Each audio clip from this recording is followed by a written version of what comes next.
Hey guys, Cinderash here, and I just want to give my quick build for Assault on Ruthless difficulty for when you need to do co-op. If you seem to be struggling, here's the best way to get through it.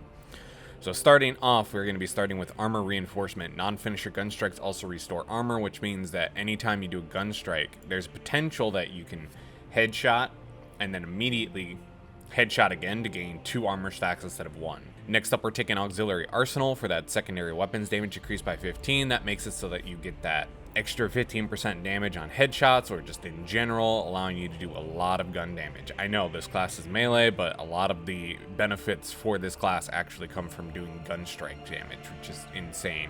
It's such a weird class, but it's a lot of fun. Next up, we're taking Knowledge of the Enemy, melee damage increased by 15% against Majoris or Extremist level enemies. This is just good for whenever we do our jump pack jumps, allowing us to do extra damage on those.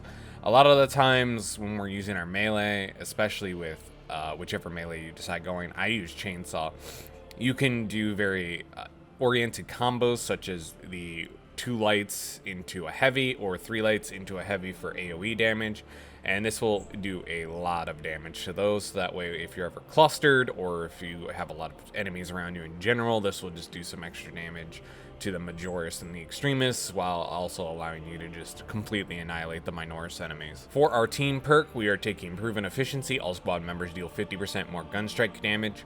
Again, gun strike on this character is just overly disgusting, so allowing us to just pretty much nuke bosses or just big enemies in general with gun strikes by dodging and or parrying is so nice. We're taking Precision Strike for the simple fact that ground pound deals 100% more damage, but its radius is reduced by 50%.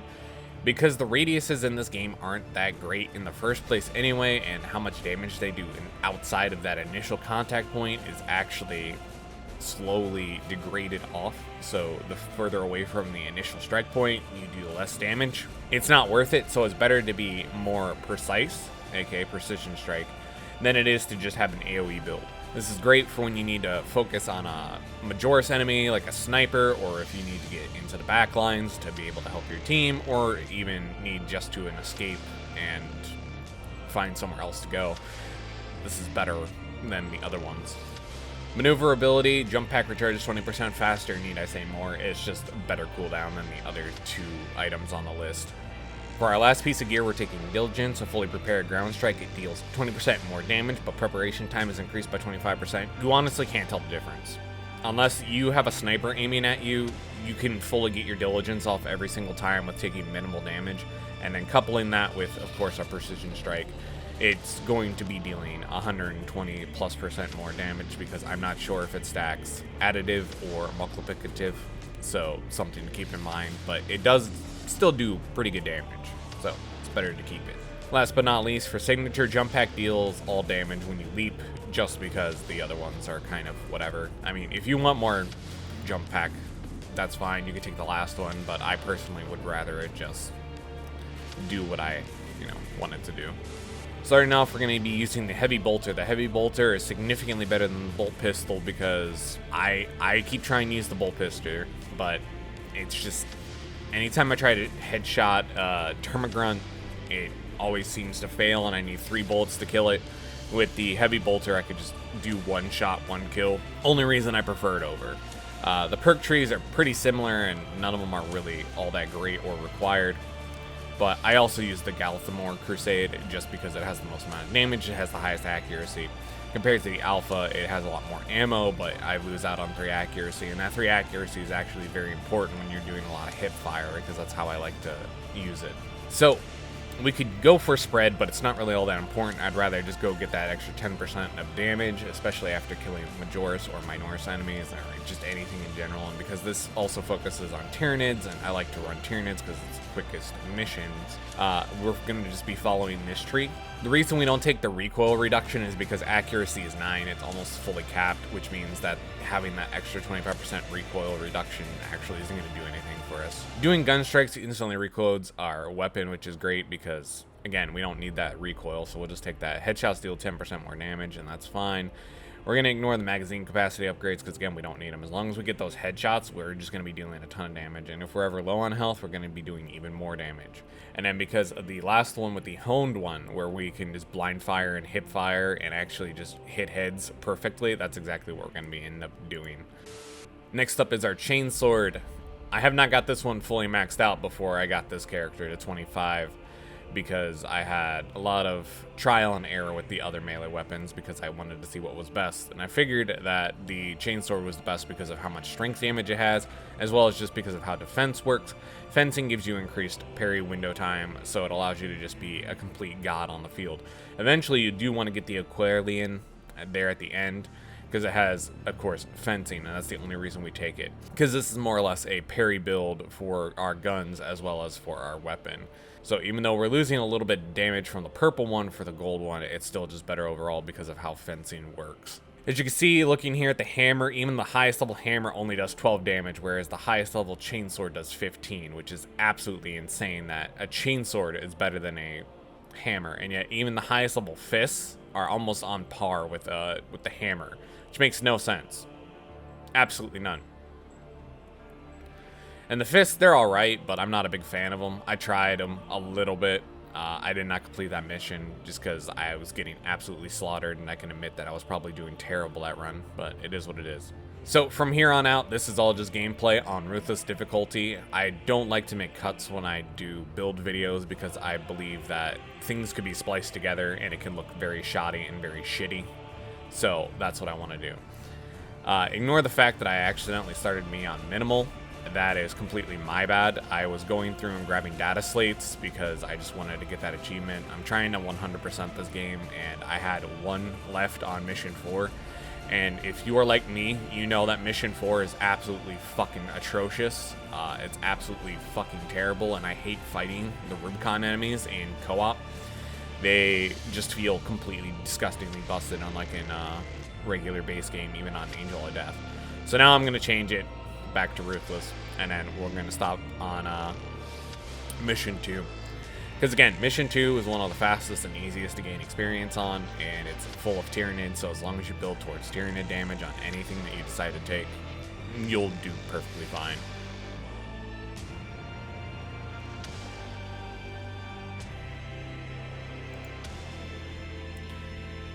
Sorry about the wait. We're just waiting for somebody to join, anybody, just because we expected a couple people to join us.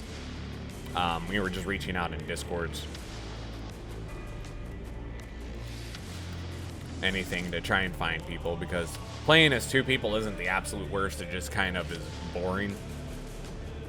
And we like to help people get through on Ruthless, especially if they're struggling.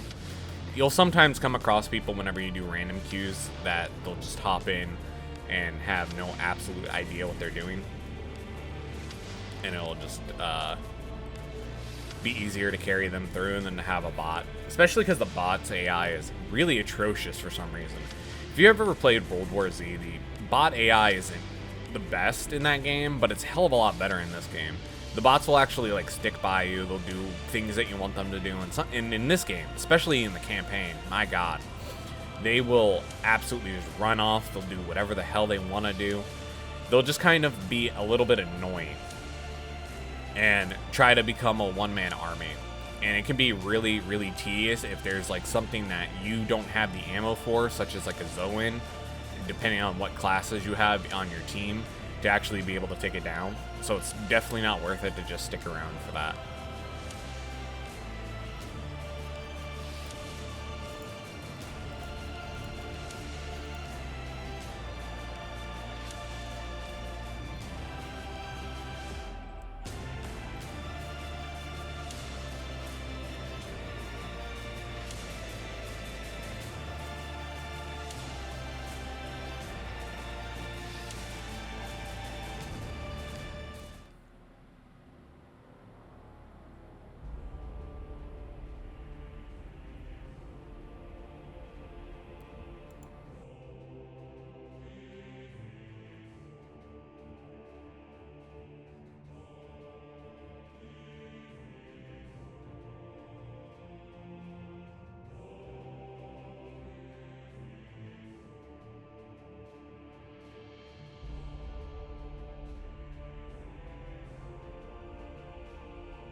Eventually, we do find a guy named Pork Dungeon, and he took a significant amount of load time. That was actually insane.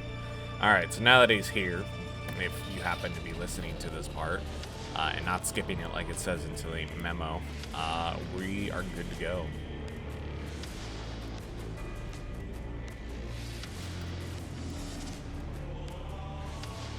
Remember that you can skip these ship portions by holding enter, because it is a cutscene. I was getting water, and I just couldn't hit the button, and neither did either of the other two teammates, because they were, you know, busy talking. So go figure.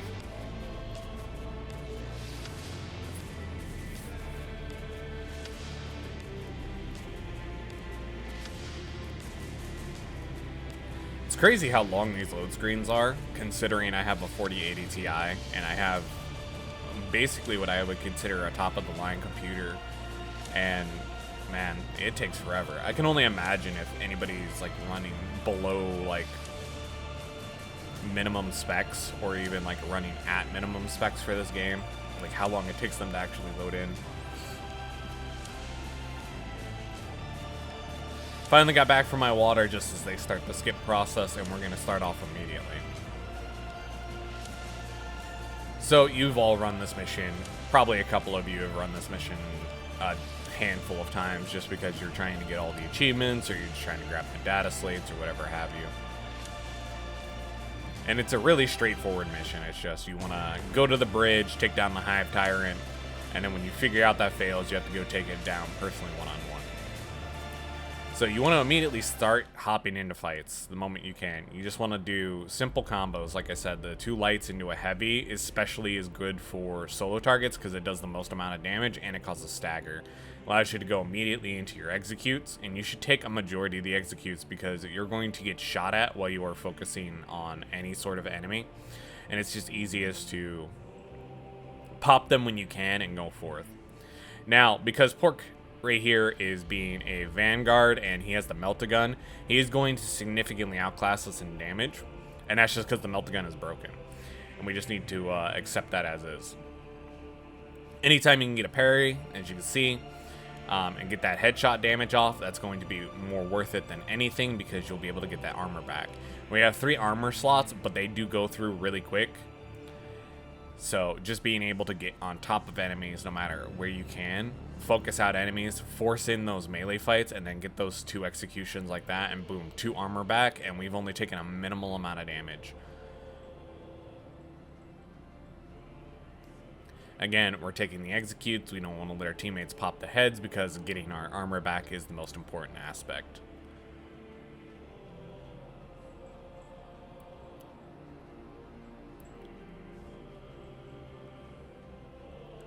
So we'll continue up the stairs. There's going to be a horde here, but again, this does not matter because Pork has a Melt-A-Gun, so he's just going to be basically frontlining with me, and him is just going to be incredibly disgusting. We'll just be able to melt through everything, and it's just not even going to be a challenging run, to be honest.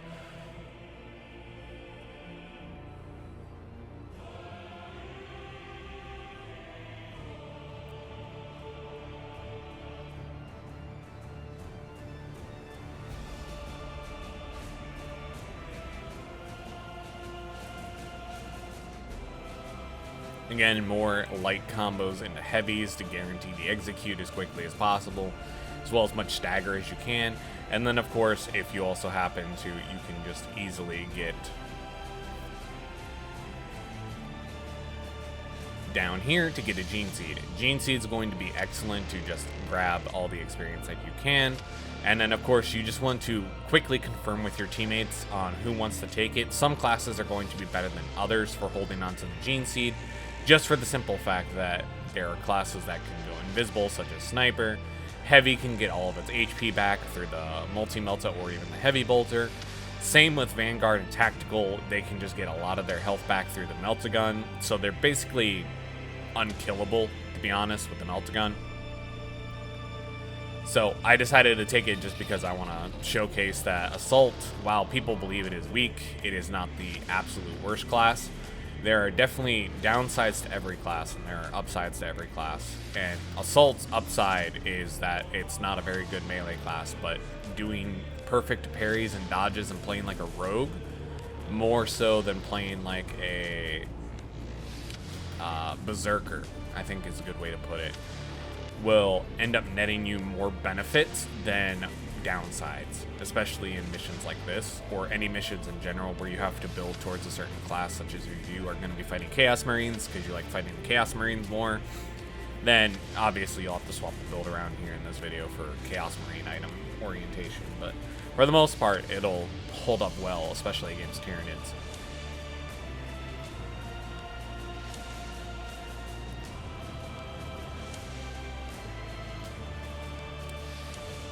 So you want to hop down here because armory data can spawn in here, and I will pretty much showcase this in every video that I do for all the build classes that I do on this level.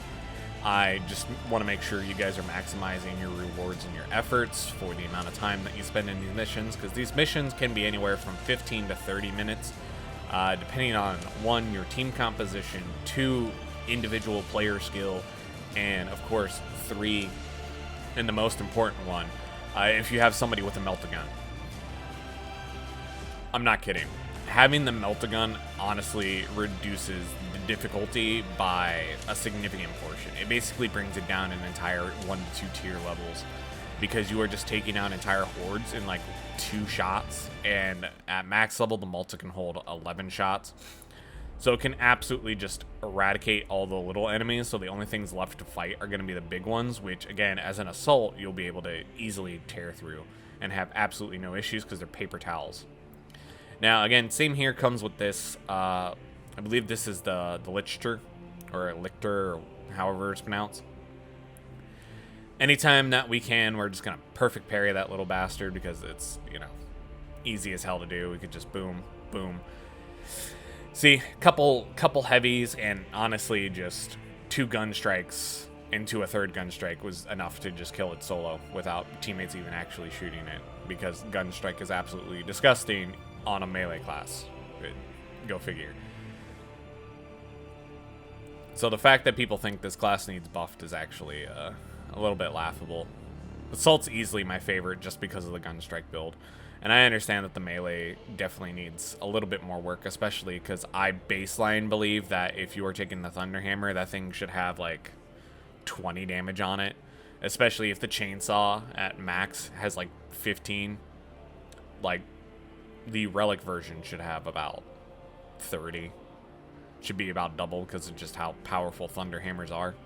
Also, if you noticed, I pinged over there, that is for where an armory data can spawn. Even though we already have it, I just want to showcase it in the video real quick, just in case you guys are going through. This will allow you guys to kind of memorize them, as I have. And the more you play, the more you'll memorize all the different spots. And it'll be really nice. So when we spawn in again, I'm just showcasing a Gene C can spawn in here over in this corner, just right there on ping. You'll be able to see it, but if you have a little bit of trouble seeing past that wooden banner, you can just break it real quick. No big deal.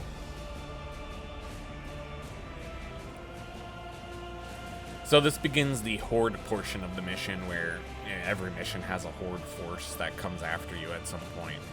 So we're just going to do some quick look around. Basically, because I have a Gene Seat, I do want to grab the stims. If I notice that anybody else has lower HP, I'll let them grab it. But for the most part, we just want to keep ourselves healthy, just in case something happens. You know, you slip up, you're a little bit tired, you've been playing for like 6 hours, you think you have it on muscle memory, and then you actually turn out that you suck ass at the game. You might as well just take that. Everybody's full HP, everybody has either stims or they don't care to have stims. We're just going to heal that little bit up and then just retake it, so we have 2 stim packs.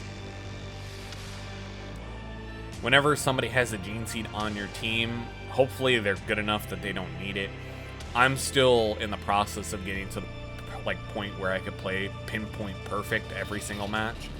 So I'll still have issues like that, and even in some of the other videos that I do down the road that will be uploaded at later dates, will also have me showcasing that I have issues performing at top tiers at all times. Back there where I pinged, you can also find the Gene Seed in case you happen to not find it yet. There's still another 2 locations for the Gene Seed, and there is only 1 more location for the Armory data. So there's 2 spots these things can spawn from. It can spawn from main bridge or from left. Sadly for us, this is the more annoying one. So this one actually will take longer, and it'll also spawn more enemies compared to the other side. And on the other side, it's also more beneficial if you have a melt-a-gun. Again, I'm going to talk about the melt-a-gun a lot just because of how disgustingly broken it is. That'll allow you to just sit in one spot and be able to clear both sides of where the Xenos can come up from. So you'll be able to actually just hold it down straight up with melt-a-gun, or somebody with a melt-a-gun on your team. Again, just a lot of perfect parries and just doing what we can to keep it up. We don't want to melee a ton, but we do want to melee enough that we are not absolutely reliant on our pistol. When the enemies are down there, of course, just, you know, hammer them with the pistol. But anytime we're in here, just 3 lights into a heavy for that big stomp AoE. And you'll do enough to knock down, if not get them near death. Now, see, I just got hit with a mine there because I did not get an indication, nor did I hear that a mine was coming at me. And that is a very common thing that'll happen in this game, especially with a sniper. So sometimes when you are flying on your jetpack, you might not see the beam of the sniper aimed at you, and you'll still get shot and lose like 3/4 of your HP and be down on the ground thinking, what the fuck just happened to me? Did he touch me? It's okay. It's just one of the few bugs that are in this game, and I'll talk more about the bugs that are pertinent to every class as we go through each of the different videos. But for Assault, there are no current bugs that I'm aware of, although I'm sure most people don't actually like this class enough to play it. But I've been hammering Assault because I just absolutely love it in PvP and PvE. Although I really am only going to play PvP until I get all the achievements, and then I'm not going to bother because, I don't know. I think I'm in the wrong here, but I don't really like how Bulwark works, and when I like playing King of the Hill, or, you know, Capture and Control for how it's called in this game, I can't seem to get the teammates or myself to be able to take down a Bulwark that's just sitting in a corner. Even with grenades and everything, that dude just sits up there permanently with a shield and he just doesn't take any damage. If I knew how to play around him, I probably like PvP a little bit more, but Bulwark is the absolute bane of my existence. Also, because there's an achievement for killing 41,000 enemies, I'm just gonna shoot down there, even though all those enemies are gonna die regardless. It's just because free kills, free counts towards that 41,000 kills. I'm still shocked that they didn't make it 40k kills. I don't know why they made it 41k. Go figure. I figured it would have been a funny thing. Oh, yeah, I lied. That's where also another Armory data spawns. And then there's one more after that.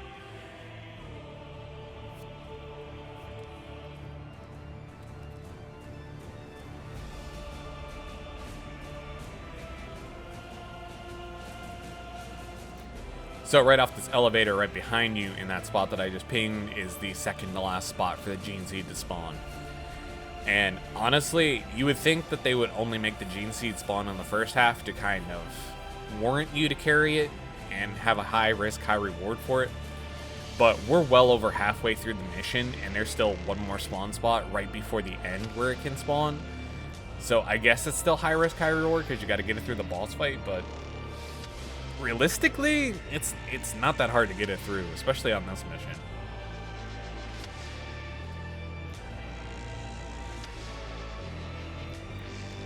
So normally you would stomp there because all those enemies are right there beside you, but I just shoulder charged because I knew that the way the physics works, I would have bounced off the first one on the right and kind of skidded around and hit all 3 of them. And the shoulder charge does more damage than the stomp does, so it was more worthwhile to just do the shoulder charge. There are going to be little things that you'll notice eventually, and the more you play, of how the physics work in this game and how you can use them to your advantage to get higher damage combos off, such as shoulder charge instead of stomp. It's just one of those things that if you play enough, it'll happen. It's not something I can really help you with. I wish I could, because then I'd be able to help myself even better. As you notice, we don't often use our jump pack probably as much as we should. It's just because more often than not, you'll get absolutely ruined by stuff shooting you while you're in the sky preparing.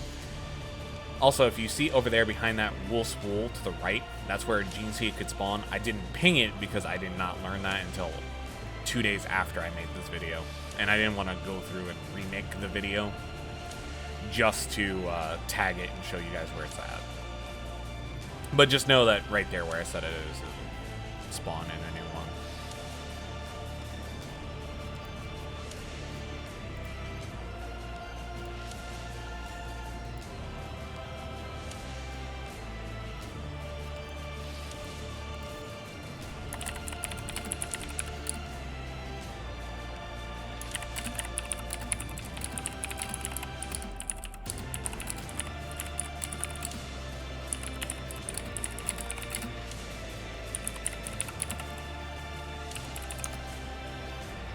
So as we get closer, we're just kind of wrapping it up, and again, just gun strikes parries is the main thing to take away from this entire build class, as well as just jump packs and focusing down single target, sometimes multi-target minorises. Other than that, it's really not worth it. Last spot over here is where the armory data can spawn, right there on that ping. Far left side is a 50-50 chance of a guardian relic spawning if you have not found one already. There's 2 per mission on Ruthless. Other than that, no big deal. If you want to instantly nuke this boss, having this class as well as tactical, and then having either 2 meltas or a melta and 2 cracks will instantly kill this boss in second phase. Just a little tidbit to keep. Sadly, we don't have a tactical, so it's just going to be a little bit of a longer fight, but won't be that long realistically, because this fight you can do a lot of scripted fun stuff to make it easier on yourself. So if you stand in position or run towards it, the Hive Tyrant will automatically jump and leap to that target. So you can counter and based off that. So I want to be the one in the fray the most. So I want to be the one doing the most gun strike damage. As you can see, it's just doing huge chunks of damage. And then everybody else is staying back because he'll autofocus on me because I'm the closest. Now, halfway through to about 3/4 of his health bar, he'll start to focus on the farthest away enemy by charging. But the problem is you also have Tyranids coming in, so you're going to always want the person with the melt-a-gun or a heavy to go and chase after that. After that, you just want to stick to him like fucking glue. The problem is he bounces around a lot after his halfway bar. So now I don't have any grenades, but they have 2 meltas, so as you can see, even without tactical, 2 meltas takes out about half the bar. If there was a tactical, it'd be about 3/4 to almost the full HP bar. And you want to wait till that bar's fully healed and he starts splurting his green bullshit before you want to pop those off. So again, we just kind of want to get in front of him. We're trying to hope that he focuses on us. Unfortunately, he's just all over pork right now just because of the way the Melta is. So I asked him to swap to his pistol, which he did. And now he's just doing AoE attacks. So we're just going to keep shooting until he hopefully focuses back on us. But it's a very good possibility he never does. Still, I eat my own fucking words, and then he eats a bullet because I'm just going to perfect parry, and dead. And that's really all it is. It's really simple class. It's really fun. It's something to just turn your brain off for as long as you just can dodge perfectly, or if you're a Souls player, it is just kind of second nature at this point after playing, you know, the Demon Souls all the way through Elden Ring. Just being able to parry any enemy is just kind of keynote at this point. Last but not least, we're just going to show off stats just to see how we fared against other classes, just to see, like, pretty much where the power statting is. I would believe that all 3 of us were on par with each other, character-wise, on how comfortable we are. So, simply put, we'll just see how I did compared to how he did, and so on and so forth. So, as you can see, we held up pretty well with kills. We were 3rd for kills. The Vanguard had 310, again, because they had a Melta, so that's not surprising. Our Heavy did 217, and I did 275, which is, you know, that difficult, but it's also kind of nice. So special kills, 1 for the Lictor, and then 1 for the Hive Tyrant, so we get some 10% experience bonus for that. We did about 4,000 melee damage. Again, this whole build isn't about melee damage, really. It's simply just about hitting something a couple of times and then being able to finish it off with gun strikes, so that doesn't surprise me. Range damage, again, because gun strikes don't count for range damage, this graph is completely skewed to hell and back.